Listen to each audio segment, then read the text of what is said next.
Hello mga Marcy! At dahil special ang araw na to para sa akin, magluluto tayo ng special na sisig.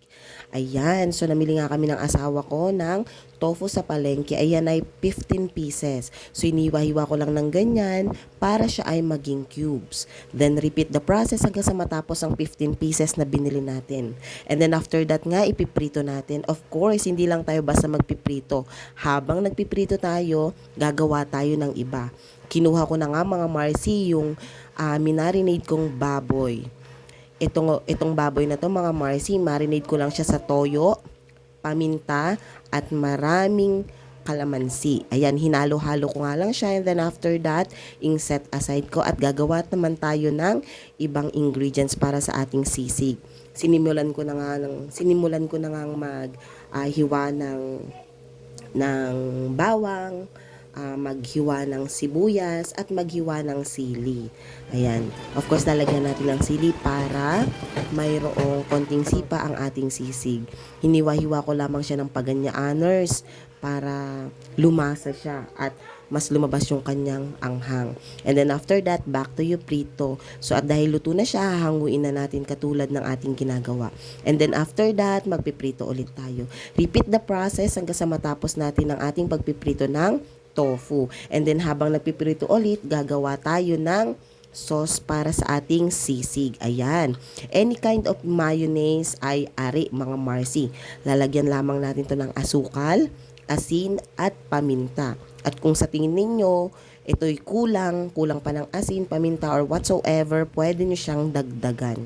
Katulad nga nung ginawa ko, dinagdagan ko siya ng mayonnaise. And then after that, halu-haluin natin hanggang sa maging well combined na yung ating mga ingredients. Hanggang sa maging ready na siya.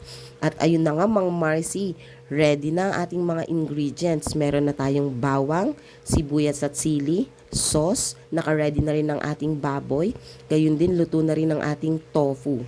So simulan na natin ang pagluluto. Ayan mga Marcy, inuna ko na nga dyan yung ating baboy. Katulad nyo rin ba ako na kapag ka nagigisa ay inuuna ang baboy kaysa sa sibuyas at bawang? Kasi feeling ko hindi gaanong maluluto ang karne kapag inuna natin siya.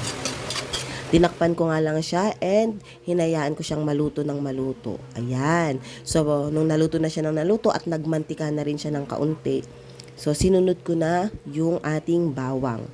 Sinunod ko na rin sibuyas at sili. Then after kung isunod yung mga yan, tinakpan ko yan. And then after that, hinalo-halo ko na lang din siya. Mas gusto ko kasi sa karne yung talagang lutong-luto. Yan. And then after that, gradual ko ang inilagay ang ating tofu. Ayan, konti-konti muna. And then halo-halo. After that, konti ulit. And then halo-halo.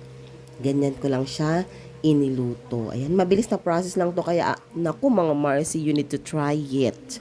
Okay, ayan. So, nilagay ko na siya and then halo-halo lamang.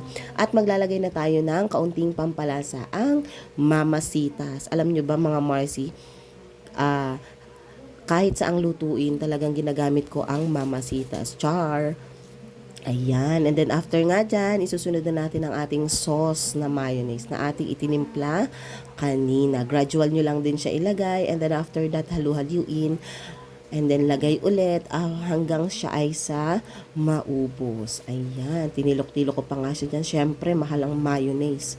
Kaya dapat tilukin. Char. Ayan, halu-haluin mo nga lang siya. At reminder, ang ating apoy ay nasa medium heat lamang para hindi masunog.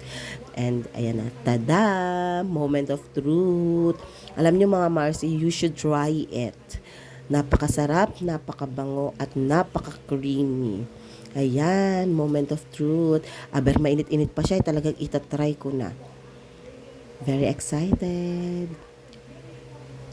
Try it, and if you have questions, comment down below. Happy cooking! Thank you for watching!